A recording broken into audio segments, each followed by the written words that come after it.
నమస్తే. సివిఎల్ టాక్ షోకి స్వాగతం. ఇవాళ మన షోకి ఒక అద్భుతమైన వ్యక్తి వచ్చారు. అద్భుతమైన వ్యక్తి అని ఎందుకన్నానంటే ఆయన గురించి ఇంట్రడక్షన్ చెప్పాలంటే బహుశా ఈ ఎపిసోడ్ అయిపోతుంది. ఈ ఎపిసోడ్లో ఆయన ఇంట్రడక్షన్ అంతా చెప్పిన తర్వాత నెక్స్ట్ ఎపిసోడ్ ఆయన పరిచయం చేస్తారని కంక్లూడ్ చేయాల్సి ఉంటుంది. అంత ప్రతిభావంతులు ఆయన. వారి పేరు వేదాంతం సీతారామ అవధాని. నమస్కారం సార్. నమస్కారం. వీరు రిటైర్డ్ జ్యుడిషియల్ ఆఫీసర్, న్యాయమూర్తి గారు. దెన్ జ్యుడిషియల్ అకాడమీకి డైరెక్టర్గా చేశారు. సుప్రీంకోర్టు రిజిస్ట్రార్ జనరల్గా చేశారు. And senior advocate. 25 పుస్తకాల దాకా రాశారు. దాని అన్నిటికంటే ముఖ్యం బెంగెట్టుకుంటూనే ఇంటర్వ్యూ ముందు అడిగాను, సార్ అవధాని అంటే మీరు ఏదన్నా అంటే ఈ పుస్తకాలు రాశారు కదా, ఈ తెలుగులో కూడా ఏమైనా సాహిత్యం పరిచయం ఉందా అంటే ఆయన అప్పుడు చెప్పారు ఆయన అవధానాలను కూడా చేశారని. 17వ ఏట సాహిత్యంలో బోల్డ్ కథలు రాశారు. భారతి అనే మ్యాగజైన్లో వారి కథలు వచ్చాయి. అంటే భారతి అనే మ్యాగజైన్ ఇప్పటి తరానికి తెలియదేమో కానీ భారతిలో ఒక కథ వచ్చేయిందంటే సాహిత్యకారుడిగా అతనికి ఒక సర్టిఫికెట్ ఇచ్చినట్టుంది. సో ఇది ఈ ఇంట్రడక్షన్ నాకు చాలు. మీ తరఫున లేదా నా తరఫున సమాజానికి ఉపయోగపడేది వారి అనుభవాన్ని మనం తీసుకోవటానికి డైరెక్ట్గానే వెళ్ళిపోదాం. ఈసారి కొంత అసలు ఆ సబ్జెక్టులు ఏం పెద్దగా మనం మాట్లాడుకుందామని అనుకోని పరిస్థితుల్లో ఆ సబ్జెక్టు వీరి చేత మాట్లాడిస్తే సమాజానికి కొంచెమైనా ఉపయోగం ఉంటుందని నా ఉద్దేశం. సార్ అవధాని గారు, ఫస్టే మీ వాస్ట్ ఎక్స్పీరియన్స్ ఇన్ జ్యుడిషియల్ ఫీల్డ్లో పక్కన పెడితే అసలు సాహిత్యం వైపు ఎందుకు మీరు బిగినింగ్లోనే అంటే రావాల్సి వచ్చింది? నేను ఇదంతా కూడాను అసలు జీవితం అంటేనే ఒక యాక్సిడెంట్. మనం పుట్టడమే అసంకల్పిత చర్య. మనం పెరిగేటువంటి వాతావరణం మనల్ని మారుస్తుంది. మేము మా చిన్నప్పుడు ఎలిమెంటరీ స్కూల్లో చదివే రోజుల్లో కోలవెందు రామకోటేశ్వరరావు గారని త్రివేణి సంపాదకుడు, స్వాతంత్ర సమరయోధుడు నర్సరావుపేటలో, వాళ్ళ ఇంట్లో వెనకాల భాగంలో అద్దెకుండేవాళ్ళం. ఆయన దగ్గరికి త్రివేణి కొన్ని సాహిత్యానికి సంబంధించిన పుస్తకాలు వస్తుండేవి. ఆయన దగ్గర నేను అడవి బాపిరాజు గారి సాహిత్యం చదివాను. తర్వాత గంధం యాజ్ఞవల్క శర్మ గారని ఒక రచయిత, ఆయన వచ్చి చర్చలు చేస్తుండేవారు. సాయంకాలం పూట అక్కడ సాహిత్య చర్చలు జరుగుతుంది. నేను 3వ తరగతో 4వ తరగతో చదువుతుండేవాడిని. ఇవి వింటుండగా నాకు కూడా అలా అలవాటైపోయింది. ఆయన దగ్గరే చలం పుస్తకాలు చదివాను. మరి చలం పుస్తకాలు చదివేంత స్వేచ్ఛ ఉండేదా లేదా దొంగతనంగా చదివేవాళ్ళ? లేదు, స్వేచ్ఛ ఉండేది. ఆయన లైబ్రరీలో పుస్తకాలన్నీ వరుసగా పెట్టుండేవి పేర్చి. ఒక చలము, అడవి బాపిరాజు, తర్వాత ఇంకా కొన్ని రచనలు, మన విశ్వనాథ సత్యనారాయణ గారి పుస్తకాలు, నోరి నరసింహశాస్త్రి గారు, జంజాల పాపయ్య శాస్త్రి గారు, ఇట్లాంటి సాహిత్యం అంతా చదివాను. నాకు అర్థమయ్యేది కాదు. ఆ రకంగా నాకు తెలుగు మీద ఇంట్రెస్ట్ పుట్టింది. అసలు అడ్వకేట్ అవుదామని లేకపోతే లా చదువుదామని అనుకోలేదు. బహుశా వీళ్ళింటి ఎదురుగుండా కోర్టు ఉండేది.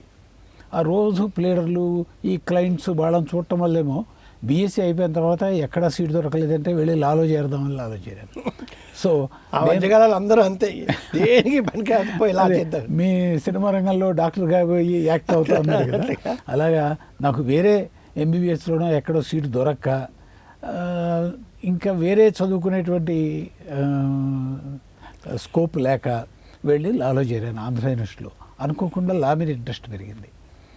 అలా సో నేను లాయర్ అవ్వటం, జడ్జిగా అవ్వటం అంతా కూడాను యాదృచ్ఛికంగా జరిగిందే కానీ యాదృచ్ఛికంగా జరిగిన ప్రతి దాంట్లోనే మీరు ఎక్సైల్ చేశారు. లాయర్లో ఏది దొరక వెళ్ళి అందులో మళ్ళీ గోల్డ్ మెడల్ తీసుకున్నారు. అది అదే తీసుకున్న ప్రతి దాంట్లోనూ పట్టు. ఒకటి ఆంధ్ర యూనివర్సిటీలో నేను లాలో చేరినప్పుడు మాకు బిఎస్ మూర్తి గారు, మన గుప్తేశ్వర గారు, ఇట్లా కొంతమంది మహనీయులు ఉన్నారు లాలో. వాళ్ళని చూస్తే మనకు లేనిపోని ఇన్స్పిరేషన్ వస్తుంది. నేను లా అనుకోకుండా వెళ్ళి చేరినా కూడాను ఒక 6 నెలలు గడిచేటప్పటికి ఇందులో ఏదో ఉంది మనం తెలుసుకోవాలనేటువంటి కుతూహలం పెరిగింది. అలా కేవలం నా సబ్జెక్టుకు సంబంధించిన పుస్తకాలు కాకుండా ఆంధ్ర యూనివర్సిటీ లైబ్రరీలో అనేక రకాలైనటువంటి గ్రంథాలు చదివే అవకాశం వచ్చింది. దానివల్ల నాకు ఇంటర్నేషనల్ లా, తర్వాత మ్యారిటైమ్ లా, వీటన్నిటిలో కూడాను మన ఇండియన్ లా పక్కన పెట్టేసి అదర్ కంట్రీస్ లా చదువుకోవటం వల్ల విస్తృతమైన విజ్ఞానం వస్తుంది అని చెప్పేసి బిఎస్ మూర్తి గారు చెప్పేవారు. ఆ రకంగా నేను లా చదువుకున్నాను. అయితే ఈ ఉద్యోగంలోకి వచ్చిన తర్వాత అవధానాలు, సాహిత్యం అవి పక్కన పెట్టాం కదా, అవే నన్ను వదిలి వెళ్ళిపోయాయి అనుకుంటున్నాను. సరే నీ లా నువ్వు చూసుకో, నీ లా పుస్తకాలు మేము వెళ్ళిపోతున్నాం అని. సార్ ఇది అంటే కొంచెం ట్రిక్కీ అన్ననా లేకపోతే కొంచెం చర్చించాల్సిన విషయం లేదో తెలియదు, కానీ ప్రస్తుత పరిస్థితుల్లో సమాజానికి చాలా అవసరమైన ఇది ఉంది. మొహమాటం లేకుండా, భయం లేకుండా మీలాంటి ఉన్నత స్థాయిలో ఉన్నవాళ్ళు మనం చెప్పాల్సిన అవసరం ఉంది సమాజానికి. కారణం సరే ఈ సోషల్ మీడియాలో ఎవరేమనుకుంటారు, కామెంట్లు అనేది పక్కన పెడితే, ఇప్పుడు మనం అంటే ఈ వస్త్రధారణ, స్త్రీల వస్త్రధారణ మీద ఒక సినిమా ఆర్టిస్టు కామెంట్ చేశారు. దానికి నేను నిన్ను అనలేకపోయినా కూడా మమ్మల్ని ఎట్లా అంటారు, నా ఇష్టం కదా నా వస్త్రధారణ అని అన్నారు. అసలు బేసిక్గా మీరు ఎవరిని అంటే, ఎందుకంటే you have to take a stand. Suppose న్యాయమూర్తి స్థానంలో లేకుండా మీరు కిందకి వచ్చి ఒక క్లయింట్ని చూస్ చేసుకోవాలనుకోండి, మీరు ఎవరిని చూస్ చేసుకుంటారు? నేనైతే కోర్స్ ఒక క్లయింట్ని చూస్ చేసుకున్నప్పుడు క్లయింట్ ఏం చెప్తే అది నేను మౌత్ పీస్ కాబట్టి దాని గురించి కాదు. వ్యక్తిగతంగా నా అభిప్రాయం, సినిమా నటుడు ఏమన్నారో నాకు తెలియదు, రెండో వాళ్ళు ఏమన్నారో తెలియదు, కానీ సభ్యత అసభ్యత మధ్య కేవలం మన పర్సెప్షన్, మన వ్యక్తిగత అభిప్రాయమే కాకుండా సోషల్ యొక్క సామూహిక అభిప్రాయాన్ని కూడా మనం తప్పనిసరిగా పరిగణలోకి తీసుకోవాలి. ఇప్పుడు నేను ఒక్కడిని నాకు నచ్చినటువంటి డ్రెస్ వేసుకొని నేను వెళ్ళిపోతాను అంటే ఓకే, సమాజం ఆమోదించేంత వరకు దానికి ఎటువంటి అభ్యంతరం లేదు. సమాజం అంటే ఎవరు? సమాజం అంటే మగవాళ్ళేనా? లేదు, అదే చెప్తాను. సమాజం అంటే స్త్రీ పురుషులే కాదు, పసిపిల్లలే కాదు, వృద్ధులే కాదు, అందరూ స్టేక్ హోల్డర్స్ కూడా కలిసి ఒక సమాజం అయింది. అంటే అందరి అభిప్రాయాలు కలిసి ఒక ఏకాభిప్రాయానికి వస్తే, ఉదాహరణకు చెప్తాను, అహింస మన ధర్మం, అది సమాజం అంతా యాక్సెప్ట్ చేసింది. ఇది మళ్ళీ మన దగ్గరికి వస్తాను. ఎవరైతే సమాజం ఏదైతే ఒక సూత్రాన్ని ఆమోదిస్తుందో అది మాత్రమే చట్టం అవుతుంది, అదే న్యాయం అవుతుంది, అదే ధర్మం అవుతుంది. ఉదాహరణకు ప్రజలు ఆదరించకపోతే ఎంత గట్టి చట్టమైనా అది వృధా. మీకు ఉదాహరణ చెప్తాను. డౌరీ ప్రొహిబిషన్ యాక్ట్ 61లో వచ్చింది. డౌరీ ఇవ్వటం, తీసుకోవటం నేరం అని చెప్పేసి చట్టం బల్లగుద్ది చెప్తోంది. కానీ మీ కోర్టులో అవన్నీ కూడా చట్టం తీసుకోవటమే నేరం కానీ ఇవ్వటం నేరం కాదని, అది ఏ కారణమే కానీ ఇచ్చేవాళ్ళు ఇస్తూనే ఉన్నారు, తీసుకునేవాళ్ళు తీసుకుంటూనే ఉన్నారు. అంటే ఏమిటి? సమాజం ఈ చట్టాన్ని అమలు చేయటానికి ఆమోదించలేదు, సోషల్ యాక్సెప్టెన్స్ లేదు దానికి. అంత మాత్రం చేత డౌరీ ఇవ్వటం నేరం కాదు అని మనం అంటామా? కాదు. కాబట్టి అది అనైతికం. సో ధర్మం వేరు, అనైతికం వేరు. సమాజం ఆమోదించింది అది ధర్మమా కాదా అని పక్కన పెట్టినా కూడాను అనైతికం అవుతుంది. ఇప్పుడు అదే ఇప్పుడు మీరు అన్నట్టుగానే పితృస్వామిక సమాజాల్లో ఆడదానికి మాట్లాడటానికి అర్హత లేదు. ఎప్పుడో ఇంతకుముందు మన అమ్మమ్మలో బామ్మలో వంటిట్లో ఉండేవాళ్ళు, బయటకు వచ్చేవాళ్ళు. తర్వాత అయింది మెల్లిమెల్లిగా ఈ రూపాంతరం చెందుతూ ఉంటే ఆఖరికి మొన్న అది పాకిస్తాన్ మీద యుద్ధం ఉన్నప్పుడు కూడా 3 విభాగాల్లో ఆడపిల్లలే వచ్చారు. ఓకే, మరి ఇంకా మమ్మల్ని ఈ డ్రెస్ వేసుకోండి, ఈ డ్రెస్ వేసుకోకండి అని అంటం ఏమిటయ్యా అని వాళ్ళు గొంతితే మనకి సమాధానం ఏముంది? మీరు ఒక సివిఎల్ గారు, మీరు చాలా సున్నితమైన అంశాన్ని చాలా సున్నితంగా అడిగారు. దీనికి ఆన్సర్ ఇచ్చేవాళ్ళు అనవసరంగా అడకత్తెరలు ఇరుక్కుపోతారు అని భయంగా ఉంది. నేను మొదటి నుంచి మొదలు పెడతాను. మన ఉన్నాడో లేడో తెలియనటువంటి మనువు చెప్పాడని మనం ఒక పురాణం చెప్తాం కదా. పిత్రో రక్షతి కౌమార్యే, భద్రో రక్షతి యవ్వనే, రక్షంతి పుత్రో వార్ధక్యే, నస్త్రీ స్వాతంత్ర బర్హతి. ఓ ఆడపిల్ల, కన్నప్పుడు నీ తండ్రి, పెద్దయ్యాక నీ భర్త, ముసల్దానవయ్యాక నీ కొడుకు నిన్ను రక్షిస్తారు. అంతేగాని నీకు స్వతంత్రంగా బతికేటువంటి స్వేచ్ఛ లేదు అని చెప్పాడు అని దాన్ని మనం పాటిస్తూ Follow వచ్చాం. అవుతున్నాం. ఇప్పటికీ అదే. ఇప్పటికీ అదే. మనం ఆధునికన్నా ఏమైనా ఉండదు. మనం ఇంట్లో మనం ఏం చెప్పామో అదే కూర చేయాలి, మనం ఏం చెప్పామో ఇంట్లో అదే జరగాలి. అన్యాయం కదా అది, తప్పు కదా. తప్పు కదా మరి. కాబట్టి మనం ఇంటి దగ్గర నుంచే మనం స్త్రీ స్వాతంత్రాన్ని మనం ప్రోత్సహించలేకపోతున్నాం కదా మన మగజాతి. కరెక్ట్. మన మనకి మగజాతి ఇంకా బయటకు వస్తే ఎట్లా బయటకు వస్తే ఎట్లా ఉంటుంది. Correct. కాబట్టి మనం సరే ఇప్పుడు మీరన్న దీనికి వస్తాను. స్త్రీకి స్వాతంత్రం ఉండాలి, స్త్రీకి స్వాతంత్రం ఉండాలని ఇవాళ ఈ సినిమా యాక్టర్ గారు లేకపోతే వాళ్ళు ఈ సినిమా హీరోలు వీళ్ళు చెప్పడం కాదు, చలం గారు చెప్పాడు. ఇందాక మనం మాట్లాడుకున్నాం, చలం గారు చెప్పాడు. అమ్మని పెట్టి అమ్మ టైటిల్ పెట్టి మ్యాక్సిమ్ గోర్కీ రాశాడు. కాబట్టి అమ్మకి ఇవ్వాల్సిన విలువ, ఒక స్త్రీకి ఇవ్వాల్సిన విలువ గురించి పాతకాలం నుంచి ఆధునిక రచయిత చలం దాకా కూడాను వాళ్ళు వ్యాఖ్యానించారు. అయితే వాళ్ళు ఊహించినటువంటి స్వాతంత్రం ఇది కాదేమో. వాళ్ళు ఊహించిన స్వాతంత్రం నాగరిక సమాజంలో సభ్యతని పాటిస్తూ స్త్రీ తమ హక్కు కోసం తను లేచి నిలబడగలగాలి. అంటే ఏమిటి? మళ్ళీ సభ్యత అసభ్యత సభ్యత మీ కోర్టులో అన్నారు కదా, నేకెడ్ ఫొటోస్ చూస్తే ఆ పర్సెప్షన్లో చూడాలి, అది ఆర్ట్ అనాలి కదా. మీరు అట్లా అంటారంటే ఒక ఆటవిక జాతి నుంచి ఒక పురుషుడిని స్త్రీని తీసుకొద్దాం, ఇవాళ హైదరాబాద్ సిటీలోకి తీసుకొద్దాం. వాళ్ళిద్దరి వెంట మీద గుడ్డలు లేవు, ఉత్త గోచి పెట్టుకొని ఆచ్ఛాదన లేటువంటి దాంట్లో వస్తారు. మనం వాళ్ళు హైదరాబాద్ వీధుల్లోకి వస్తే జనం ఏం చేస్తారు? అదే సభ్యతకి అసభ్యతకి ఉన్నటువంటి తేడా. ప్రజలు నేను గుడలిప్పుకొని తిరుగుతానంటే ప్రజలు ఆమోదించరు. ఓకే, ఎక్కడో ఒకసారి చూడటానికి, సున్నితంగా చూడటానికి మనం ఆమోదించడానికి, బహిరంగంగా తిరగడానికి, దాన్ని సమాజం ఆమోదించలేకపోవడానికి మధ్య ఉన్నటువంటి సన్నటి కర్టెన్ ఉంది. ఆ కర్టెన్ని మనం తొలగించాలి. ఇప్పుడు ఆ సన్నటి కర్టెన్ సభ్యత అసభ్యతని వాటిని ఆధారంగా చేసుకుని సమాజాన్ని ప్రభావితం చేయటము, ప్రొవోక్ చేయటము, లేదా వాడిలో ఉన్న యానిమల్ ఇన్స్టింక్ట్ని రెచ్చగొట్టడం చేసేది మళ్ళీ మాధ్యమాలే, మీడియా, సినిమాలో ఉన్న ఏ పాట చూసినా, ఏ మంచి అంటే పెద్ద హీరో కానీ చిన్న హీరో కానీ ఇంకోటి కానీ స్త్రీని అంత దారుణంగా అసభ్యంగా చిత్రీకరిస్తూ చిన్న పిల్లల్ని కూడా వాళ్ళని చూసి అసలు ఆడపిల్లని ఎందుకు గౌరవించాలి అనే డౌట్ కలిగేలాగా సినిమాలు తీస్తున్నారు. అటువంటి సినిమా పరిశ్రమ నుంచి వచ్చిన వ్యక్తే గురువింద గింజలాగా బయటకు వస్తే మీరు ఇట్లా ఉండండి అమ్మా అని చెప్పటం అది ఎంతవరకు కరెక్టు అని కొంతమంది అంటారు.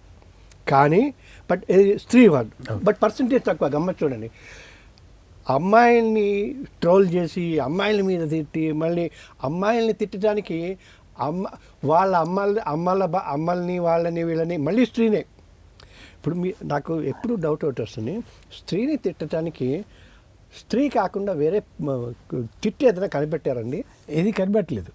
మళ్ళీ స్త్రీనే ఏది చెప్పినా కూడాను అమ్మనో ఆలినో అక్కనో చెల్లనో అవే పెట్టుకొని తిడతారు. ఎందుకలా? అంటే మనం ఏమన్నా మీరు అన్నట్టుగా అంటే భాషని అంత దాకా డెవలప్ చేయలేకపోయారేమో.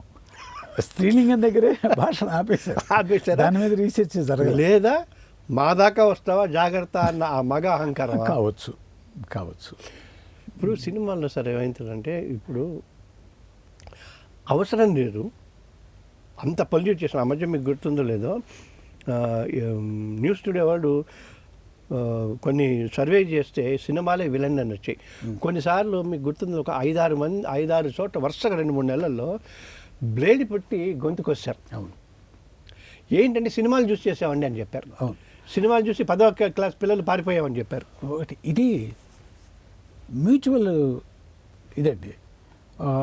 సినిమా వాళ్ళు ఏమంటారంటే, ప్రజలు మేము ఇలా చేస్తే కానీ, ఇంత హింస ఉంటే కానీ, మామూలుగా హీరో పాతకాలంలో హీరో 2 దెబ్బలు కొట్టి, విలన్ 2 దెబ్బలు కొట్టి హీరో ఇక్కడ పడిపోయేవాడు. ఇప్పుడు అట్లా కాదు. హీరో కొడితే ఈ డిజిటల్ పుణ్యమాని ఈ విలను ఒక 3 కిలోమీటర్లు అవతల పడిపోతాడు, స్ప్రెడ్ అయిపోతుంది, నరాలు ఇట్లా కదిలి కనిపిస్తాయి. అది చూసేప్పటికి నాలని ముసలాడు కూడాను వచ్చేసేసి ఈ శృంఖలాలు తెంపుకొని నేను కూడా ఒక హీరోలాగా వెళ్ళిపోవాలని ఆవేశం వచ్చేట్టుగా సినిమా క్రియేట్ చేస్తే కానీ జనం చుట్టలేదు అని అని వాళ్ళు అంటారు. కానీ చట్టం మీరు అన్నట్టుగానే సెన్సార్ రూల్స్ కానీ, సినిమాటోగ్రఫీ యాక్ట్ కానీ, indecent representation of women prohibition act కానీ అన్నీ ఉన్నాయి. వాడిని మేము వాటికి అతీతులము అని ఏదో ఒక కారణం చెప్పి డబ్బులే అని సమాజం మీద పడేసి సమాజాన్ని పాడు చేయటం ఎంతవరకు? ఒకటి నేను ఫస్ట్ సినిమా వాళ్ళని సమర్థిస్తూ మాట్లాడతాను. సినిమా పరిశ్రమ మీద కొన్ని వేల మంది బతుకుతున్నారు. ఒక సినిమా ఆడితే ఒక 100 కుటుంబాలు 2 పూట్ల కడుపు నిండా తింటాయి. ఆ 24 ఆర్ట్స్ ఏవో ఉన్నాయి, క్రాఫ్ట్స్ ఉన్నాయి కదా, మీకు బాగా తెలుసు వాటి గురించి. కాబట్టి ఈ సినిమా బాగా ఆడాలి అనేటువంటి తపనతో నిర్మాత పెట్టేటువంటి డబ్బు, ఎందుకంటే 4 సినిమాలు ఆడితేనే కదా 40 మంది తినగలిగేది. కాబట్టి అతను he will resort to any extent. Okay, అట్లా అయితే కానీ మేము చూడము అని చెప్పేసి జనం అంటం వల్ల అతను అది ఎంకరేజ్మెంట్గా తీసుకుంటున్నాడు నిర్మాత. సో అట్లాంటి సినిమాలే తీస్తున్నాడు. మరి ఇప్పుడు అటువంటిప్పుడు అది రక్తపు కూడైనా పాపపు కూడైనా ఏదైనా డబ్బు సంపాదించాలి. అది తప్పు కదా మరి. అది ఎందుకంటే ఇంకోటి కూడా ఉంది. ఒక సినిమా ఆడితే డబ్బులు వచ్చాయనుకుంటే, 4 సినిమాలు ఆడితే డబ్బులు వచ్చాయనుకుంటే ఒక్క సినిమాలో డబ్బు మొత్తం పోతుంది. మా క్లయింట్స్ కొంతమంది చూశాను, వాళ్ళు ఇవాళ ఒక సినిమా బ్రహ్మాండంగా ఆడిందండి, బాగా వచ్చేసింది అని చెప్పేసి అంటారు. ఈ 4 సినిమాలు మించి డబ్బు ఒక దాంట్లో వెళ్ళిపోతుంది. కాబట్టి వాళ్ళు దాచిపెట్టుకోవడం కోసం ఇట్లాంటి వాటికి వాళ్ళు రిసార్ట్ అవుతారు. ప్రేక్షకులు మేము ఇట్లాంటి సినిమాలు చూడము అని వీళ్ళు ఎందుకు అనరు? వాళ్ళ బాధ్యత కూడా ఉంది కదా, ఎందుకు మేము వెళ్ళము, ఇట్లాంటి సినిమాలు మేము చూడము, హింసను ప్రోత్సహించము, ఆడపిల్లని అశ్లీలంగా చూపించేటువంటి సినిమాలు మేము చూడము అని ఆడవాళ్ళును మగవాళ్ళు ఎందుకు నిర్ణయం తీసుకోవట్లేదు? అంటే ఒకటి సార్, ఇప్పుడు ఒక వ్యవస్థ ఉంటుంది, ఆ వ్యవస్థలో సపోజ్ మీరు అన్నట్టుగానే అదే కనుక ప్రశ్న, అన్ని వైన్ షాపులు అన్నీ ఉన్నాయి. ఓకే, ఎక్కడికి ప్రజలందరూ కూడా మేము తాగము అని ఎందుకు అనరు అంటే నా దగ్గర సమాధానం లేదు. అలవాటు పడిపోయారు, అలవాటు చేశారు. సినిమా వాళ్ళు కూడా అలాగే అలవాటు చేశారు. ఇప్పుడు రేపొద్దున ఏ దేశాల్లోనో వ్యభిచారం ఉంది, ఇంకోటి ఉంది, ఓపెన్గా ఉంది అని అంటే ఇక్కడ అది కూడా ఓపెన్ చేస్తే ఇప్పుడు 10% వెళ్ళేవాళ్ళు 50% పెడతారు. ఏ తప్పుని కూడా మనం ఓపెన్ అప్ చేయలేం కదా. అందుకోసమే కదా ఇన్ని రిస్ట్రిక్షన్స్ ఉన్నాయి. ఈ రిస్ట్రిక్షన్స్ దాటి ఇందాక మంచి మాట అన్నారు. ఇప్పుడు బట్టలు అన్నవి, స్వేచ్ఛ అన్నది 4 గోడల మధ్య ఎంతవరకు ఉండాలో భార్యాభర్తల మధ్య ఉండాలి, అది ఓకే. ఆ సృష్టికార్యం చేయడానికి మనం ఇంకా అంటే ధైర్యంగా మాట్లాడాలి. సృష్టికార్యం చేయడానికి కావాల్సిన వ్యవహారాలు ఏమిటి అన్నది ప్రపంచం మొత్తానికి తెలుసు. అది మనం బయటకు చెప్పకూడదు, బయట కొద్ది గొప్పని ప్రదర్శించకూడదు, ప్రదర్శించాల్సిన అవసరం రాకూడదు. ఆ ప్రదర్శించాల్సింది పోని అంటే ఇప్పుడు మన ఏంటి బ్యూటీ బిజినెస్ అని, మిస్ వరల్డ్స్ అని, వాటిలో ఏవో కొన్ని ఉంటే చేస్తే సరే, అది ఎగ్జంప్షన్స్, అవి కూడా ఎగ్జంప్షన్ కాదని అంటారు. బట్ ఓకే, బట్ ఏదేమైనా కూడా స్త్రీని ఇప్పుడు సినిమాల్లో ఈ స్త్రీని ప్రజెంట్ చేసే వాళ్ళందరూ మగవాళ్ళేగా. అంతే, అవును. అంటే వాళ్ళకి ఏం కావాలి, స్త్రీని ఎట్లయినా ప్రజెంట్ చేసి వాళ్ళ యానిమల్ ఇన్స్టింక్ట్ని రెచ్చగొట్టి సినిమా హాల్కి తీసుకొచ్చి డబ్బులు తీసుకోవాలి. అందుకుని వీక్గా ఉండే వాళ్ళని, అంటే ఇప్పుడు చాలామంది అమ్మాయిలని మాత్రమే తప్పు పడితే కొంచెం ఇబ్బందిగా ఉంటుంది. ఒకటి, అమ్మాయిల్ని మాత్రం తప్పు పట్టకూడదండి. ఇప్పుడు అడ్వర్టైజ్మెంట్స్ మనం చిన్నప్పుడు చూసాం, ఇప్పుడు కూడా చూస్తున్నాం. మగవాడు హీరోలాగా ఒక బనీను, ఒక అండర్వేర్ వేసుకొని వాడు చూపిస్తారు. చూపించి మా బలానా కంపెనీల బనీను, డ్రైవరే, చెడ్డీలే మీరు కొనండి అని చూపిస్తాడు. అలాగే అమ్మాయిని కూడా సగం సగం వేసి చూపిస్తాడు. ఇప్పుడు మగవాడు అశ్లీలమే కదా. మరి మగవాడిని అట్లా సగం అర్ధనగ్నంగా చూపించడం తప్పు అని ఎవరు ఎందుకంటలేదు? కారణం ఏంటంటారు? మన మైండ్ సెట్. అంటే మగవాడు ఏం చేసి చెప్తుందనే కారణం ఏంటంటే, శీలము అశ్లీలం అనే దానికి ఒక స్త్రీకి మాత్రమే మనం ఆపాదిస్తున్నాము, మగవాడికి ఆపాదించట్లేదు. మరి ఆపాదించాల్సిన ఎవరు సమయం వచ్చిందిగా. ఏమనుకోకపోతే నేను ఒక వాస్తవాన్ని చెప్తున్నాను. కొన్ని కులాల్లో ఒక దేవాలయానికి వెళ్తేనో, లేకపోతే ఒక స్వామివారు వస్తేనో అక్కడికి వెళ్ళి మగవాళ్ళు చొక్కా విప్పేయాలి. భోజనాలు చేసేప్పుడు చొక్కా విప్పేసేసి పైన ఒక అంగవస్త్రం వేసుకోవాలి. అసలు అంగవస్త్రం కూడా లేకుండా నడుము కట్టుకొని. నడుము కట్టుకొని కూర్చోవాలి. అది అశ్లీలం కాదా? అతను కూడా అర్ధనగ్న ప్రదర్శన చేస్తున్నాడు కదా. మరి మగవాడిని అశ్లీలం అనకుండా ఆడపిల్ల మాత్రమే పైట వేసుకోలేదు, లేకపోతే చేతులు కనబడేటువంటి జాకెట్ మాత్రమే వేసుకుందని ఆడపిల్లని మాత్రమే మనం వెతుకడానికి కారణం ఏంటి? కారణం ఏంటంటే మనది పురుషాధిక్య సమాజము. మనం అవునన్నా కాదన్నా కూడాను మనది ప్యాట్రియార్కల్ సొసైటీ, అంటే పితృస్వామ్యం. మగవాడు చెప్పింది వేదం, మనం చెప్పిందే వేదం. నేను రూలర్ని, ఇంటికే కాదు ఈ సమాజాన్ని మార్చేటువంటి వాడిని కూడా నేనే అనేటువంటిది ఉంది. సో మీ ఆధునిక విశ్వాసాలు మగవాడికి కూడా అప్లై చేయండి. మరి వాడు ఒప్పుకోవట్లేదు కదా, వాడు ఒప్పుకోవట్లేదు, వాడితో పాటు మిగతా మగ జాతి అంతా ఒప్పుకోవట్లేదు. అందుకే మీరు అన్నట్టు నేను రూలర్ని అన్నారు కాబట్టి ఎప్పుడో అప్పుడు వాళ్ళకి తిక్కి తీసి రూలర్ కాబట్టి వాడిని బుర్రబద్దలు కూడా చంపేస్తున్నారు వాళ్ళకి. కాబట్టి స్త్రీని ఒక్క వ్యక్తిని కార్నర్ చేయటం అనేది సమంజసం కాదు. ఆధునికత అనే దానికి ఒక ప్రత్యేకమైనటువంటి క్యారెక్టరిస్టిక్స్, యాట్రిబ్యూట్స్ మనం ఇవ్వాలి. ఆధునికత మానసికంగా ఉండాలి. నేను ఎవరి మాట వినను, నేను కూడా ధైర్యంగా మాట్లాడతాను, నేను కూడా నా హక్కుల గురించి మాట్లాడతాను, నా ఓటు హక్కు గురించి, నా కింద రిజర్వేషన్ గురించి మాట్లాడతాను.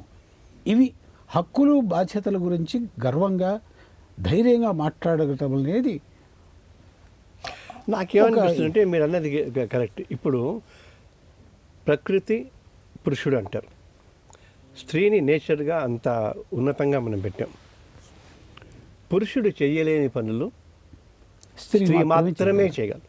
స్త్రీనే 9 నెలలు పిల్లల్ని కడుపులో పెట్టుకొని పెంచి ఆ తర్వాత కని, అంటే డెత్ బెడ్ మీద ఆ కాన్పు వచ్చినప్పుడు బతుకుతుందో లేదో తెలియదు తల్లి, అటువంటి పరిస్థితుల్లో 9 నెలలు పెట్టుకొని, సో పెరిగిన తర్వాత మళ్ళీ 1-2 ఇయర్స్ పాటు ఆ బాలింతగా ఉన్నప్పుడు పిల్లకు తన ఐస్ క్రీమ్ తింటే వాడికి జలుబు చేస్తున్నానంత చాలా పదిలంగా చేసుకున్న అమ్మాయి నువ్వు ఈక్వల్ అంటే ఎట్లా? వీడు మగాడి పిల్లల్ని కనలేడు కదా, మగాడికి ఆ 3 రోజులు ఇబ్బంది ఉన్నది కదా. అందుకని నేను అనుకునేది మేబీ ఆ చర్చని ధైర్యంగా చెప్పలేక మీరు ఇలాగే డ్రెస్ మీరు ఇలాగే డ్రెస్ వేసుకోకూడదు. కారణం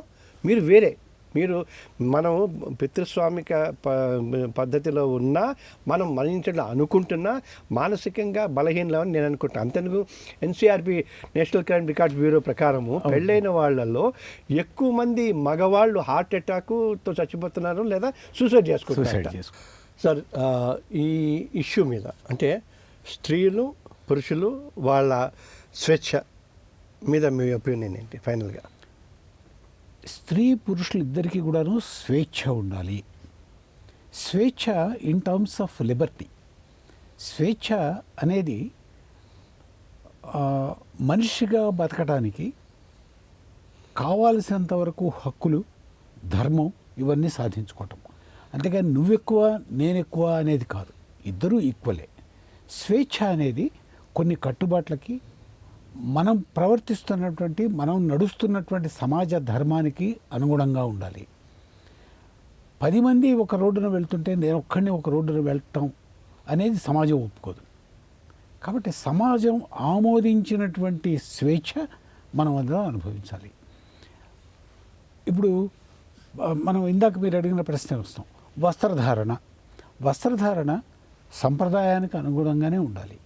వస్త్రధారణ అసలు ఎందుకంటే స్త్రీ శరీరాన్ని కాపాడటానికి. స్త్రీకైనా పురుషుడికైనా వస్త్రధారణ, మన పాత తరం వాళ్ళు అంటే ఆటవిక యుగంలో ఉన్నప్పుడు వస్త్రధారణ ఏం చేసుకునేవాళ్ళు? చెవులకి పెద్ద ఇవి జూకాలు, పెద్ద పెద్ద గోచీలు, పెద్ద పెద్ద కడియాలు. సో అది అసౌకర్యం. ఇప్పుడు సౌకర్యవంతమైనటువంటివి సింపుల్ వస్త్రధారణ వచ్చింది, అది చేసుకోండి. మగవాళ్ళైనా అంతే, స్త్రీలైనా అంతే. అది చూసే వాళ్ళని రెచ్చగొట్టే పద్ధతిలో ఉండకూడదు. ఆయన మారల్ పోలీసింగ్ చేయటానికి మీరెవరండి? మీరు ఇందాక మంచి మాట అన్నారు, రెచ్చగొట్టే పద్ధతిలో ఉందంటే చాలామంది స్త్రీవాదులను మిగతా వాళ్ళని ఏమంటారంటే 3 ఏళ్ల పాప, 80 ఏళ్ల ముసలావిడ, లేదా కడుపుతో ఉన్న పిల్ల, లేదా గుడ్డి పిల్ల, మెంటలీ ఇన్సేన్ ఉన్న పిల్ల, వీళ్ళందరి మీద అత్యాచారాలు జరుగుతున్నాయి కదా, ఏం రెచ్చగొట్టారని వాళ్ళు అన్నీ ఒక గట్ట కట్టేయకూడదు. మనం ఒక అంటే వాడు రెచ్చగొట్టడం చూసి ఈ మైండ్ పొల్యూట్ అయ్యి ఇవి చేస్తున్నారు అనుకోవచ్చా? కావచ్చు. ఎందుకంటే సినిమా ఒక పెద్ద ఇన్ఫ్లుయెన్స్ ఎలిమెంట్ అది. ఇప్పుడు ఆ రెచ్చగొట్టినటువంటి రాక్షస ప్రవృత్తి ఎక్కడో అక్కడ కక్కేయాలి వాడు. కాబట్టి వాడి కంట్రోల్ వాడు తప్పిపోతుంది. దానికి స్త్రీ కారణం అని నేను అన్నాను. స్త్రీలు వాళ్ళ వస్త్రధారణ కూడా స్త్రీ ఆహార్యంలో ఒక భాగం. స్త్రీని చూడగానే గౌరవించేటట్లుగా ఉండాలి. ఇప్పుడు ఈ హక్కుల గురించి కాదు, అసలు స్త్రీలు వాళ్ళ హక్కుల గురించి మాట్లాడాల్సిన చాలా ఉన్నాయి. కేవలం నేను వేసుకునే చీర మీకు కటకింప ఇది నా హక్కు అనటం కాదు. అది 12వ పాయింట్. మీరు ఇంకో 10 పాయింట్లు ఉన్నాయి. చాలా ముఖ్యమైన అంశాలు ఉన్నాయి. ఈరోజు మీకు సమానమైనటువంటి ఆస్తి హక్కులు ఉన్నాయా? దాని గురించి మాట్లాడండి. ఆర్థిక స్వాతంత్రం ఉందా? ఆర్థిక స్వాతంత్రం ఉందా? దాని గురించి మాట్లాడండి. ఉదాహరణకు చెప్తాను, జాయింట్ ఫ్యామిలీలో కూతుళ్ళకి అందరికి హక్కులు ఇచ్చారు కదా, తల్లికి ఎందుకు ఇవ్వలేదు హక్కు? తల్లి కూడా జాయింట్ ఫ్యామిలీకి మూలమే కదా. అందువల్ల తల్లికి కూడా హక్కు కావాలి. జాయింట్ ఫ్యామిలీలో 1935లో Hindu women's right to property act వచ్చింది కదా, అందులో ఆవిడకి లైఫ్ ఎస్టేట్ ఇచ్చారు కదా. 1956లో లైఫ్ ఎస్టేట్ని అబ్సల్యూట్ ఎస్టేట్ చేశారు కదా. అట్లా చేసినప్పుడు ఇవాళ స్త్రీ కూడా అబ్సల్యూట్ ఎస్టేటో ఒక లైఫ్ ఎస్టేటో తండ్రి కొడుకులు పంచుకునేటప్పుడు కూతుళ్ళు సమానంగా తల్లి కూడా ఒక వాటా ఇవ్వచ్చు కదా. ఆ మధ్య నేను I don't remember exact date and అలా సుప్రీంకోర్టు భార్య ఇంట్లో చేసే పనులకి ఒక వాల్యూ ఏదో చేసినట్టుంది కదా. అదేంటి అది దేంట్లో చేశారంటే యాక్సిడెంట్ కేసెస్లో, యాక్సిడెంట్ మోటార్ వెహికల్స్ కాంపెన్సేషన్లో ఇన్కమ్ లేదు అనడానికి వీల్లేదు స్త్రీకి. చాలా ప్రోగ్రెసివ్ జడ్జిమెంట్ అది. స్త్రీకి ఇన్కమ్ లేదు కాబట్టి ఆవిడకి 20 times 30 times మేము ఫిక్స్ చేయమో ఏదో 1 లక్ష రూపాయలు పారేస్తాం అంటాం కాదు. ఆవిడ కూడా షీఈస్ డిశ్చార్జింగ్ డ్యూటీస్. అది కూడా చూసి మీరు మినిమం వేజెస్ కింద లెక్క కట్టాలి అని చెప్పేసి వాళ్ళు వేశారు. అంటే అదే అటువంటి హక్కులకి సంబంధించి అది. ఇంకొక భయంకరమైనటువంటి మనం ఆచారం ఒకటి ఉన్నది, వైధవ్యం. మొగుడు పోగానే స్త్రీని వైధవ అని చెప్పేసి ఈ పూలు ఇవన్నీ తీసేయటం, అంతకన్నా రాక్షసమైన ఆచారం ఉందా? అది తీసేయాలని మీరు ఎందుకు ఇంకా కంకణం కట్టుకోరు? ఎవరో ఒకళ్ళిద్దరు మాత్రం దాని గురించి మాట్లాడతారు. మన కొండవీటి సత్యవతి గారు ఇట్లాంటి వాళ్ళు ఎవరో మాట్లాడతారు, కానీ ఓ స్త్రీ జాతి అంతా దీనికోసం ఒకే పట్టు మీద ఉండి అసలు ఆ కాన్సెప్ట్నే తీసేయాలి. మీరు తీసేయాలి. ఎందుకంటే మొగుడొచ్చి బొట్టు పెట్టలా, మొగుడుతో రాలేదు, మొగుడు మధ్యలో వచ్చాడు అంతే. వాడు కట్టిన తాళి తీసేయండి, ఓకే తీసేయండి. Excellent, super. ఆ యాంగిల్లో చాలా బలంగా పెడితే మీరు అన్నట్టుగా మొత్తం సమాజం ఆ బ్యూటిఫుల్ కాజ్ వెనకాల నిలబడటానికి అవకాశం ఉంటుంది. నా అప్పీల్ అదేనండి. మీలాంటి ద్వారా ఇట్లాంటి కార్యక్రమాల ద్వారా స్త్రీలు పోరాడాల్సినవి అనేకమైనటువంటి బృహత్తరమైనటువంటి అంశాలు ఉన్నాయి. వస్త్రధారణ చాలా చిన్న విషయం, నెగ్లిజిబుల్ ఇష్యూ. కాబట్టి దీని మీద మీరు కాన్సన్ట్రేట్ చేయకండి. మీ ఇష్టం వచ్చిన డ్రెస్ వేసుకోండి, మీ ఇష్టం వచ్చిన ప్రవర్తన ఉండండి, కానీ అది సమాజం ఆమోదించేటట్లుగా ఉండండి. సమాజం అంటే ఎవరు అంటే మీ కొలబద్దలో ఒక కూలి చేసుకునే వాళ్ళు ఒంటి మీద సరైన ఆచ్ఛాదన ఉండదు, వాళ్ళు సరిగ్గా గుడ్డలు వేసుకున్నారా లేదా అనేది పక్క కూలివాడు పట్టించుకోడు. సో సమాజంలో ఉన్నటువంటి ఒక స్ట్రాటాలో వాళ్ళ ఆచార వ్యవహారాల్లో వాళ్ళకు అందుబాటులో ఉన్నటువంటి వస్త్రాలు ధరించడం అనేది ఒక ఆచారం. సో ఒక మిడిల్ క్లాస్ సొసైటీకి వచ్చేప్పటికి మీ చుట్టూ ఉన్న వాళ్ళు ఎటువంటి వస్త్రధారణ చేస్తున్నారు, మీరు కూడా అది చేయండి. నేను ప్యారిస్లోనో రోమ్లోనో ఉంటాను, అక్కడ ఉన్నటువంటి నాగరికత అంతా తీసుకొచ్చి మా నాంపల్లి వీధుల్లో నేను ప్రదర్శిస్తానంటే ఇక్కడ జనం ఒప్పుకోరు కదా. కాబట్టి మనం సమాజానికి అనుగుణంగా నడుచుకోవాలిగా తప్పితే దాన్ని వదిలేసి వెళ్తాం. అయితే 2 విషయాలు కంక్లూషన్ చేద్దాం. మనం ఏంటంటే సినిమా వాళ్ళు వాళ్ళ కాన్షియస్కి ఎగెనిస్ట్గా వాళ్ళు ఆత్మవంచన చేసుకుంటూ సమాజాన్ని భావకాలుష్యంతో నింపేసి స్త్రీని ఒక వస్తువులాగా కమాడిఫికేషన్ చేయకుండా చేయాలి, వాళ్ళది పద్ధతి. రెండోది మీరు అన్నట్టుగా ఆడపిల్లలు ఇలా ఉండాలి, ఇలాగే ఉండాలి, ఇంతే డ్రెస్ వేసుకోవాలని కాదు, కానీ సభ్యతగా. అసలు నా ఉద్దేశం ఏంటంటే ఆడపిల్ల ఇంట్లోంచి బయటికి వెళ్ళేటప్పుడు ఒకసారి అద్దంలో చూసుకుంటారు కదా, అద్దంలో చూసుకున్నప్పుడు బాగున్నా అనుకుని వెళ్ళాలి, కానీ ఎస్ దేర్ సంబడి వాడిని నేను ఎవరినో దర్శకత్వం అనుకరిస్తున్నాను, అనుకరిస్తున్నా, ఆ బలనా సినిమాలో ఉన్నటువంటి హీరోయిన్ లాగా నేను తయారవుతున్నాను, లేకపోతే అందులో ఉన్న విలన్ లాగా నేను తయారవుతున్నాను అనుకో. ఓకే, ఇప్పుడు మన స్త్రీ యాంగిల్లోనే పెడతాం సార్. ఈ స్త్రీలకి సంబంధించినంత ఇంత ఉంది కదా, ఇన్ని చట్టాలు ఉన్నాయి. తర్వాత ఈ చట్టాల మూలంగా వన్ సైడెడ్గా ఉండి ఈ 498 మిస్యూజ్ అవుతుంది అని చెప్పేసి అన్నీ 80% ఫాల్స్ కేసెస్ అని అవన్నీ గణాంకాలు మనం చెప్తూనే ఉన్నాం. But at the same time స్త్రీల వైపు నుంచి కూడా ఆలోచిస్తే, నువ్వు ఒక 5,000 10,000 ఇస్తే నేను నా 2 పిల్లలు బతుకుతానరా నాయన అని కోర్టుకు వస్తే ఆ పిల్ల నెంబర్ కావటానికి నెల, సమన్స్ ఇవ్వటానికి 2 నెలలు, సార్ నేను అడ్వకేట్ని పెట్టుకుంటాను సార్ అంటే ఇంకో నెల, అడ్వకేట్ వచ్చి నేను వకాలత్ చేస్తున్నాను sir, I will file my counter అని ఇంకో 4-5 నెలలు, ఆ తర్వాత కౌంటర్ వేసిన తర్వాత మళ్ళీ ఆర్గ్యుమెంట్కి 3 నెలలు. ఏది ఇంటరీమ్ మెయింటెనెన్స్కి మధ్యంతరం అంటే పెండింగ్ అప్పీల్, పెండింగ్ ట్రయల్ అనే కదా అంటే 7-8 నెలలు, కొన్ని చోట్ల 1 year ఇంటరీమ్ మెయింటెనెన్స్కి వేస్తే ఆ పిల్ల ఏమైపోతుంది? ఆత్మహత్య చేసుకోవాలి, ఇంకా లేదా వేరే తప్పుడు దారైనా తొక్కాలి. ఎందుకు మనము అంటే ఈ జ్యుడిషియల్ ఆఫీసర్స్కి అకాడమీస్ ఉన్నాయి, ట్రైనింగ్స్ ఉన్నాయి, ఇంకోటి ఉన్నాయి. అడ్వకేట్లు ఏమో గట్టిగా అడగలేకపోతున్నారు, ఆ లిటిగెంట్ ఏమో మాట్లాడలేకపోతున్నారు. నేను ఈ మధ్య ఒక ఫ్యామిలీ కోర్టులో ఒక ఆర్గ్యుమెంట్ వెళ్ళాను. ఆ ఫ్యామిలీ కోర్టు ఎక్కడ, కేసులు అదనం అప్రస్తుతం. ఆ ఫ్యామిలీ కోర్టు జడ్జి గారి ప్రవర్తన ఎట్లా ఉందో ఇది అందరూ తెలుసుకోవాలి. నేను ఆర్గ్యుమెంట్ చెప్తున్నాను, నా వైపు ఒకసారి ఇట్లా చూసి తర్వాత తలకాయ ఉంచుకొని సంతకాలు చేసుకుంటున్నారు ఆవిడ.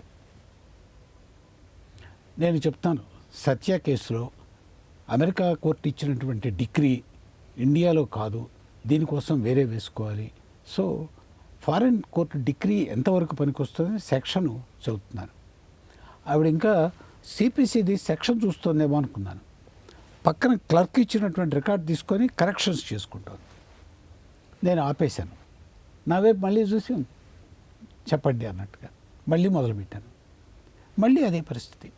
నేను సగంలో ఆపేసేసి నాకు ఇంకేమీ లేదు ఆర్గ్యుమెంట్ అని చెప్పేసి, అంతకన్నా మనం కూడా కోర్టు అవమానించకూడదు కదా, ఇంతకన్నా నేను చెప్పదలుచుకోలేదు, ఏదైనా ఉంటే రిటర్న్ ఆర్గ్యుమెంట్స్ మా జూనియర్ పడేస్తారని వచ్చాను. నేను చూసినటువంటి న్యాయ వ్యవస్థ అంటే కరెక్ట్. నేను 1980లో వచ్చాను. నా సీనియర్, మా మామగారే మా సీనియర్. ఆయన 1946లో ఆయన ప్రాక్టీస్కి వచ్చారు. వాళ్ళ మామగారు ఆయన సీనియర్. ఆయన 1910 నుంచి ఆయన ప్రాక్టీస్ చేస్తున్నారు. ఒక తరాన్ని చూసుకుంటూ వచ్చి నేను బహుశా మా సీనియర్ ఆఫీస్ని 1972, 73 నుంచి నేను చూస్తూ వచ్చాను. అప్పుడున్నటువంటి కోర్టులకి ఇప్పుడున్నటువంటి కోర్టులకి చాలా తేడా ఉన్నది. అప్పుడు కోర్టుకు వెళ్తుంటే జనం ఒక గుడికి వెళ్తున్నట్టుగా ఫీల్ అయ్యేవాళ్ళు. అడ్వకేటు బాధ్యతగా వెళ్ళేవాళ్ళు. అడ్వకేట్ కోర్టుకు వెళ్ళేటప్పుడు మీరు చెప్పినట్టు ఎంతో బాధ్యతతో ఒక గుళ్ళోకి వెళ్ళేసేసి దేవుడికి తన పరిస్థితి చెప్పుకోవడానికి వెళ్తున్నట్టుగా అడ్వకేట్ వెళ్ళేవాడు. ఇప్పుడు ఆ పరిస్థితి కనపట్టలేదు. టెంపుల్ ఆఫ్ జస్టిస్ అనేవాళ్ళం మనం. జడ్జి గారిని అక్కడ పైన చూస్తుంటే మనకు ఒక నిజంగా దేవుణ్ణి అక్కడ చూసినట్టు ఉండేది. చాలా ప్రశాంతంగా ఉండేది కోర్టు హాల్. మనం చెప్పేది కన్వే అయ్యేది. జడ్జి గారు ఏమైనా అడగదలుచుకుంటే మనకు తెలిసేది. మా నాయనమ్మ గారు తెనాల్లో ఒక వ్యాజ్యం ఎదుర్కొన్నారు. ఆవిడ అగ్రహారం అంతా పోయింది. పోయిన తర్వాత కౌలుదారులు డబ్బులు ఇవ్వలే. అక్కడ కుంచవరం అని మా స్వగ్రామం, అనంతవరం అని, అక్కడ ఆ ల్యాండ్లో కౌలుదారిని ఖాళీ చేయించడం కోసమని ఒక దావా వేశారు. ఇది 1972, 73లో. అప్పుడు నేను ఇంటర్మీడియట్ చదువుకుంటున్నాను. ఆవిడతో కలిసి కోర్టుకు వెళ్ళాను. ఆ కోర్టులో జడ్జి గారు ఆ కూర్చున్న సీటును చూస్తే నిజంగా గుళ్ళోకి వచ్చినట్టే ఉన్నది.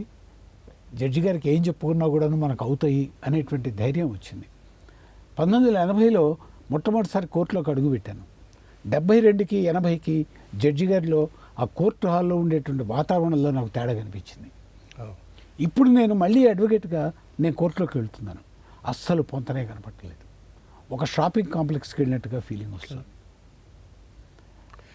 దీనికి పరిష్కారం ఏముందంటారు? దీనికి పరిష్కారం అందరూ ఒప్పుకుంటారో ఒప్పుకోరు, కానీ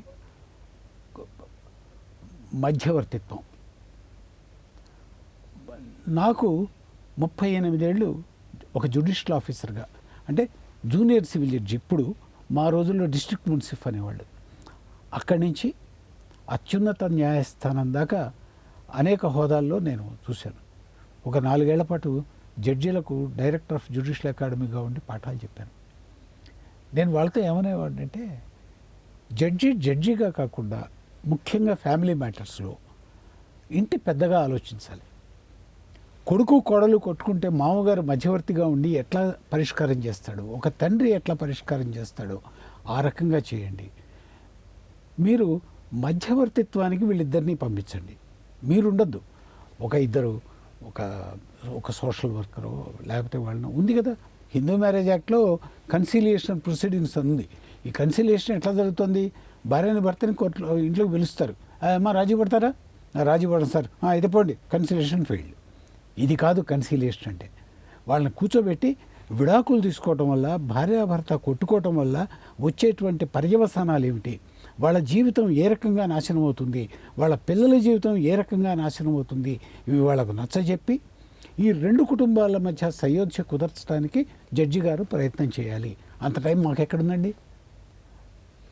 ఇప్పుడు 5 కోట్ల కేసులు ఉన్నాయి, అవన్నీ పెండింగ్ కావటానికి 300 సంవత్సరాలు పడుతుందని ఉంది. అందుకనే ఇవన్నీ చేయడం మా వల్ల ఎక్కడ అవుతుంది. అందుకని మీలాంటి వాళ్ళని తీసుకొచ్చి కేవలం న్యాయవాది కాదు, ఒక సొసైటల్ కాన్సెప్ట్ పర్సెప్షన్ ఉన్న వాళ్ళ దగ్గర కూర్చోబెట్టి వీళ్ళిద్దరు నేను వాళ్ళ చేత ఈ పర్యవసనాలు వాళ్ళకి కౌన్సిలింగ్ ఇప్పించి వాళ్ళకే వాళ్ళు అర్థం చేసుకొని అప్పుడు ఇది యాక్ట్లో ఉంది.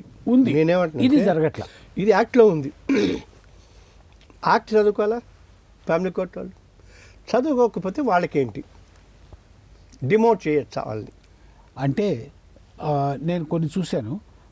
నేను అకాడమీ డైరెక్టర్గా ఉన్నప్పుడు కొంతమంది జడ్జీలు, కొంతమంది జ్యుడిషియల్ ఆఫీసర్స్ జడ్జిమెంట్ సరిగ్గా రాయకపోతే, సరిగ్గా అండర్స్టాండ్ చేసుకోకపోతే వాళ్ళకి ఒక 2 నెలల్లో 3 నెలల్లో మళ్ళీ అకాడమీకి పంపించి చదువుకోమనేవాళ్ళు. ఇప్పుడు ఎట్లా జరుగుతుందో లేదో లేదు. ఎందుకంటే ఇప్పుడు బేసికల్గా మీకు ఇంకొక ఉదాహరణ చెప్తాను, పేరు చెప్పను. ఒక జడ్జి గారు, ఒక జ్యుడిషియల్ ఆఫీసరు ఇంగ్లీష్ జడ్జిమెంట్ సరిగ్గా రాయలేకపోయారు. హైకోర్టు జడ్జి గారు ఆ రివిజన్ తీర్పు చేస్తూ ఈ జడ్జి గారిని ఒక ఇంగ్లీష్ ప్రొఫెసర్ దగ్గర 3 నెలల పాటు ట్రైనింగ్ తీసుకొని రమ్మని పంపించారు. సూపర్. అంటే అది వాళ్ళ పర్సెప్షను, వాళ్ళ ఆ సరిదిద్దు బాటుతనం. అంటే ఒక తండ్రి బాధ్యత తీసుకున్నాడు ఆయన. ఓకే, జ్యుడిషియల్ ఆఫీసరు ఈయన సరిగ్గా చేయకుండా చేశారు. అట్లా జరుగుతుందా? అస్సలు జరగట్లేదు సార్. ఇప్పుడు దానివల్ల ప్రాబ్లం ఏంటంటే అసలు కోర్టుకి వెళ్ళాలంటే భయం వేస్తుంది. తర్వాత ఏదైనా కేసు తీసుకోవాలంటే గిల్ట్గా ఫీల్ అవుతున్నాం. ఇప్పుడు ఇందాక మీరు అన్నట్టు సత్యవతి గారితో ఐ హ్యావ్ కొంత ఇంటరాక్షను. 20,000 డీవీసీ కేసుల్లో 20,000 డిఐఆర్లు అలా పెండింగ్ ఉన్నాయి సార్. ఏం చేయాలి అర్థం కావట్లేదు. మేబీ అటువంటిది ఏదైనా దానికి సంబంధించి మీరు అన్నట్టుగా ఇప్పుడు ఫ్యామిలీ కోర్ట్ యాక్ట్ ప్రకారం కౌన్సిలర్స్ని అపాయింట్ చేయాలి, ప్యానెల్ ఎక్స్పర్ట్స్ని అపాయింట్ చేయాలి, సోషల్ వెల్ఫేర్ ఆర్గనైజేషన్ ఐడెంటిఫై చేయాలి. దిస్ హ్యావ్ బీన్ డూయింగ్ ఆ రక్షా తరఫున చేస్తూ ఉన్నాం. కానీ మీరు అన్నట్టుగా మేబీ అందుకే మనం అంటే చెయ్యాలని చేయటం కాదు, ఇది తప్పనిసరిగా ఫలితం ఇవ్వాలి అనేటువంటి సదుద్దేశంతో ఇస్తుంది. ఎందుకంటే రీజన్ ఏంటంటే సార్, లోక్ అదాలత్కి సంబంధించి 87 లీగల్ సర్వీసెస్ యాక్ట్ ప్రకారం అడిగి ఈ 2 తెలుగు రాష్ట్రాల్లో మనమే అసలు first permanent and continuous Lok Adalat పెట్టాం. MCH, electricity board, DRT, consumers permanent Lok Adalat పెట్టించి వాటర్ వర్క్స్ సెక్షన్ 22 ఎగ్జాక్ట్లీ నేను వెళ్ళాం. ఎందుకంటే government is the biggest litigation అని చెప్పేసి దాంట్లో ఒక జ్యుడిషియల్ ఆఫీసరు, ఒక అడ్వకేటు, ఒక సోషల్ వర్కర్ ఉండాలి. సోషల్ వర్కర్ అనేవాడు ఈ రోజు దాకా లేడు. వాళ్ళు ఏం చేస్తున్నారు, అటు అడ్వకేట్ని జ్యుడిషియల్ ఆఫీసర్ని పెట్టి ఒక లేడీ అడ్వకేట్ని in the name of social worker. So ఇవన్నీ ఎందుకంటే మనం మాట్లాడాల్సిన పద్ధతి కూడా ఇది జరుగుతుంది. ఇందాక మీరు అన్నట్టు సొసైటీ, సమాజం యాక్సెప్ట్ చేస్తుంది.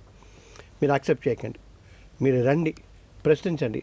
అందుకే మనం ఈ షోలో మన ఈమెయిల్ ఒకటి ఈ ఎపిసోడ్ అయిపోయిన తర్వాత ఇస్తాం. అలాగే ఆ ఈమెయిల్కి సంబంధించినంత వరకు మీ సలహాలు కానీ మీ క్వశ్చన్స్, సందేహాలు కానీ ఏమైనా ఉంటే అవధాని గారిని రిక్వెస్ట్ చేస్తాం. వారు 4 ముక్కలు మీకు చెప్తారు. ఖచ్చితంగా అవి మీ జీవితాన్ని టర్న్ అని చేసే సలహాలే ఉంటాయి. అంచేత అది కూడా మీరు యూజ్ చేసుకోవచ్చు. ఎందుకంటే సార్ ఇప్పుడు ఇంత అనుభవంతో మనం సమాజాన్ని ఇప్పుడు ఈ ఎపిసోడ్ చేసి ఇప్పుడు థంబ్నెయిల్స్ ఈ మధ్య చూసారా? అవును. ఈ థంబ్నెయిల్ మన ఇద్దరు మాట్లాడిన థంబ్నెయిల్స్ నాకు తెలిసి ఓ 25 థంబ్నెయిల్స్ మన ఇద్దరిని తిట్టడానికి వాళ్ళు పెట్టుకోవచ్చు ఈ టీవీ వాళ్ళు. But at the same time sure ఖచ్చితంగా ఇది డ్రైగా ఉంటుందా, ఇంట్రెస్టింగ్గా ఉంటుందా, కాంట్రవర్షియల్గా ఉంటుందా తెలియదు, కానీ అవును. ఖచ్చితంగా ఉపయోగంగా ఉంటుంది. And thousands of people will get benefited of this అని నా బలమైన నమ్మకం సార్. ఒకటి మన అభిప్రాయాలు వాళ్ళ మీద రుద్దటం కాదు, లేకపోతే we are not being influenced by what the society is thinking. కానీ మనం మన ఎక్స్పీరియన్స్ డిఫరెంట్ యాంగిల్స్ నుంచి జీవితాన్ని చూసిన వాళ్ళం. కరెక్ట్.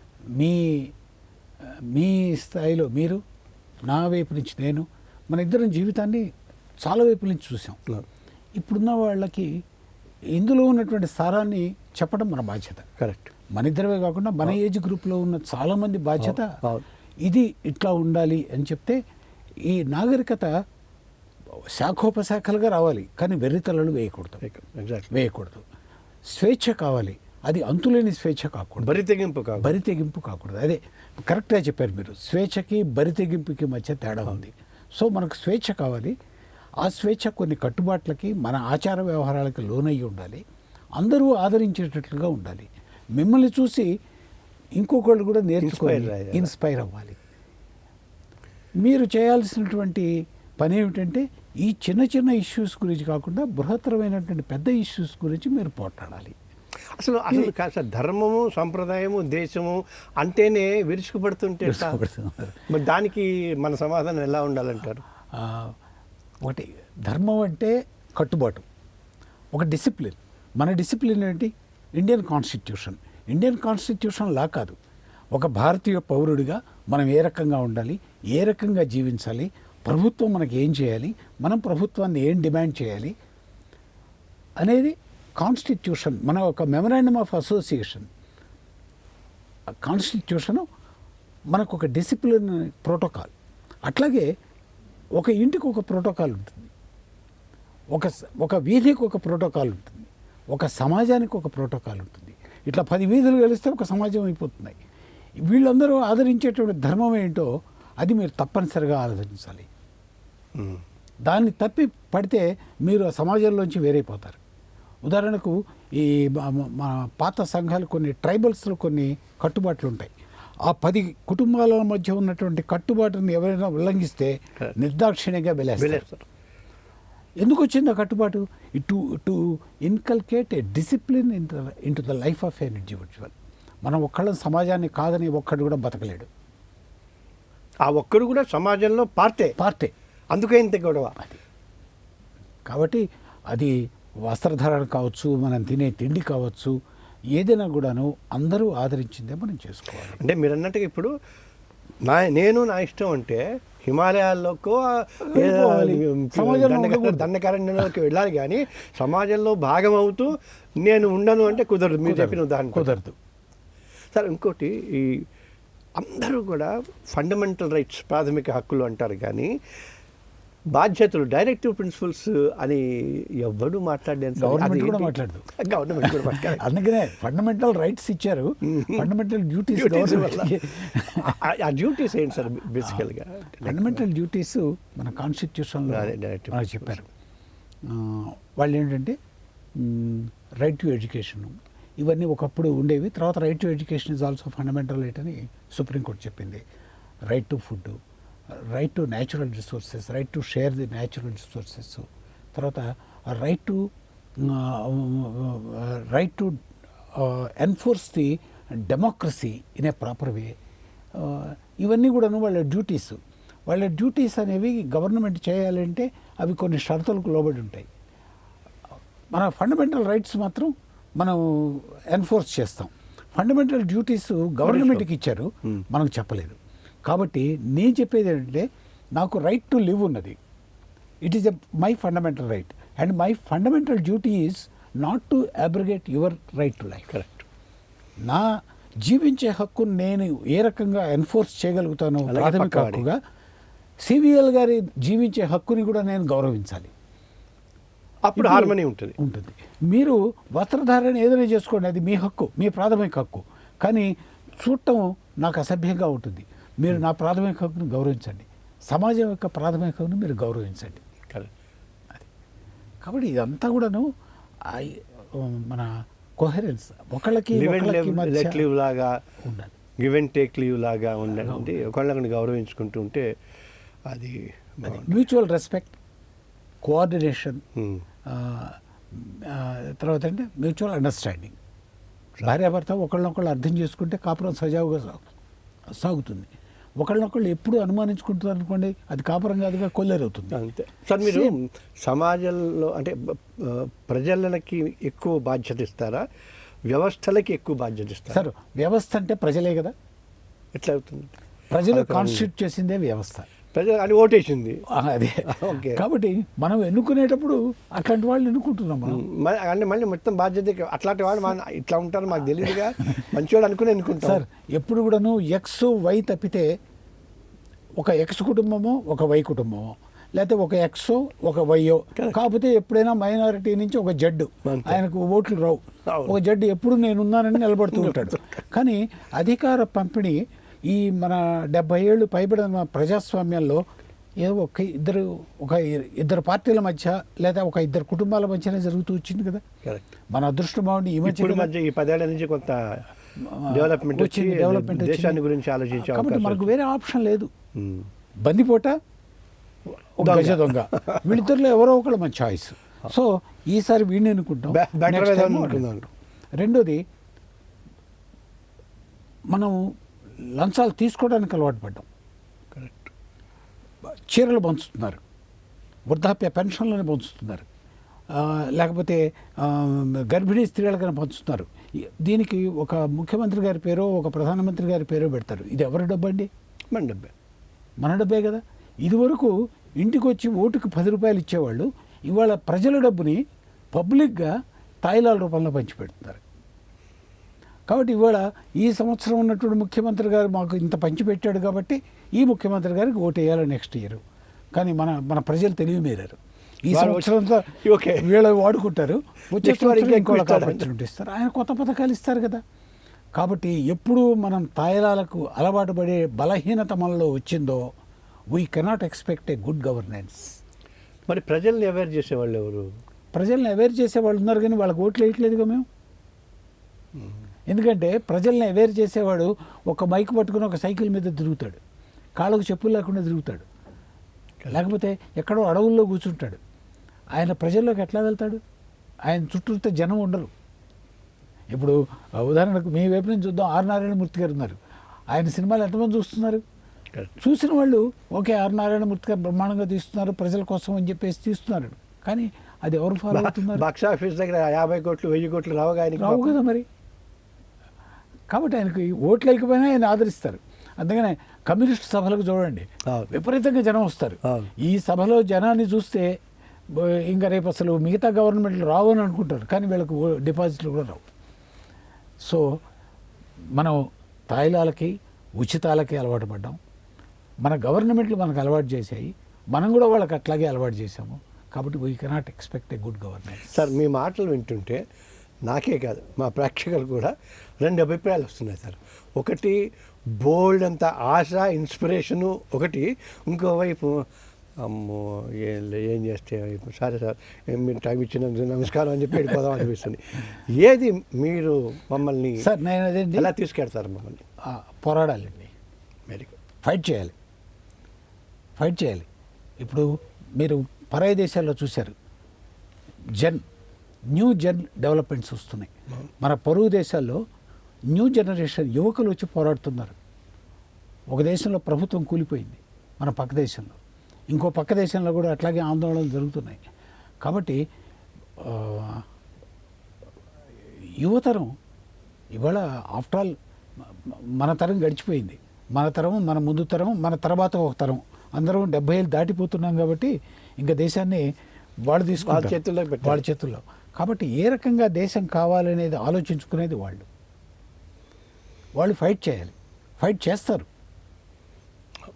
కాబట్టి మనం చెప్పగలిగింది ఏంటంటే ఇన్నాళ్ళు మనం అనుభవించింది మన ఎక్స్పీరియన్స్ మాత్రమే వాళ్ళకి చెప్పగలుగుతాం. Correct. ఏది కావాలి, 60 అడుగుల రోడ్డు మీద పోవాలా, 30 అడుగుల రోడ్లో ఉన్నటువంటి ముళ్ళు ఏరుకుంటూ పోవాలా, లేకపోతే అసలు బాట లేకుండా అడవిలో కళ్ళు కనపడినట్టుగా వెళ్ళిపోవాలా అనేది నేర్చుకోవాల్సింది వాళ్ళు. నేనైతే వాళ్ళకి చెప్పేది ఏంటంటే పోరాడాలి. పోరాడితేనే కదా మనకు స్వాతంత్రం వచ్చింది. 200 సంవత్సరాలు 300 సంవత్సరాలు పోరాడారు మన తాతలు. వాళ్ళేమో అనుభవించారు, మనం అనుభవిస్తున్నాం. ఎగ్జాక్ట్లీ మనం అనుభవిస్తున్నాం. కాబట్టి దీనికి రెండింతలు వాళ్ళు అనుభవించవచ్చు. మనం పోరాటం ఎవరైనా చేయలే, మన తాతలు చేసిన పోరాటాల ఫలాలు మనం తింటున్నాం. ఇప్పుడు ఈ పొల్యూషన్ సార్, గాలి పొల్యూషన్, నేల pollution, water pollution, mind pollution ఇంకా ముఖ్యం, భావ కాలుష్యం. ఈ ఇంత కాలుష్యాన్ని పోవటానికి మరి ఎక్కడో ఒక చోట మొదలు కావాలి కదా. మీరు అన్నట్టుగా అంటే నేను అనుకున్నది ఏంటంటే మీ అభిప్రాయాన్ని, సందేహాలని, ఆలోచనల్ని మాత్రం పంచుకుంటే అమ్మయ్య ఇంకొంతమంది యువత ఉంది ఖచ్చితంగా పోరాడతామని. ఎందుకంటే మీ ఇద్దరు 70 దాకా వచ్చాం, మేము గట్టిగా పరిగెత్తలేం, మీరందరూ ఉన్నారు నెక్స్ట్ యువత, మీరు పరిగెత్తుతారని, ఈ మంచి సమాజాన్ని చూసే అవకాశం మనకిస్తారు మనం ఉండగానే ఆశిస్తున్నాం. అవధాని గారితో నాకు తెలిసి ఆయన రిక్వెస్ట్ చేసి ఇంకో 3-4 ఎపిసోడ్లు చేయాల్సిన అవసరం ఉంది. ఎందుకంటే సాహిత్యం మీద, లా మీద, సమాజం మీద మీరు I'm very very happy sir. RVR టీవీకి వచ్చి ఇన్ని విషయాలు పంచుకున్నందుకు కాదు కానీ కొండబద్దలు కొట్టినట్టుగా ఖచ్చితంగా క్లియర్గా ఇది ఇలాగే ఉండాలి, ఇలాగే అయితే మనం బాగుంటుందని చెప్పినందుకు చాలా సంతోషంగా ఉంది. చివరిగా అన్నారు కదా పోరాడాలని, ఆ 2 పదాలు బాగా ఉన్నాయి. అలాగే చివరిగా జనరల్గా అంటారు ఫస్ట్ ఇంటర్వ్యూ ఓపెనింగ్లో నమస్కారం ఎలా ఉన్నారండి అని ఒకటిను, థ్యాంక్ యూ అని ఒకటి అంటారు, మీ సందేశం ఏంటి అంటారు కదా. అలాగే మనం కూడా మీ మీ మీ మీ ఎక్స్పెక్టేషన్ మా ప్రేక్షకులకి, వాళ్ళు 10 మంది ఉంటారా, ఇప్పుడు 5 లక్షల మంది ఉంటారా, ఎక్కువ తెలియదు కదా. నా ఎక్స్పెక్టేషన్ ఏం లేదండి. నాకు మన వ్యవస్థ మీద నమ్మకం ఉంది, మన నాగరికత మీద నమ్మకం ఉంది. ఎందుకంటే మన నాగరికత ఎన్నో ఆటుపోట్లు ఎదుర్కొని నిలబడ్డ నాగరికత. మన దేశం కూడాను ఎన్నో ఆటుపోట్లను ఎదుర్కొని ఎన్నో యుద్ధాలు చేసి ఏర్పడినటువంటి దేశం ఇది. ఈ దేశం సమైక్యత కానీ, ఈ దేశానికి ఉన్నటువంటి భద్రత కానీ ఇంకా ఏ దేశానికి లేదు.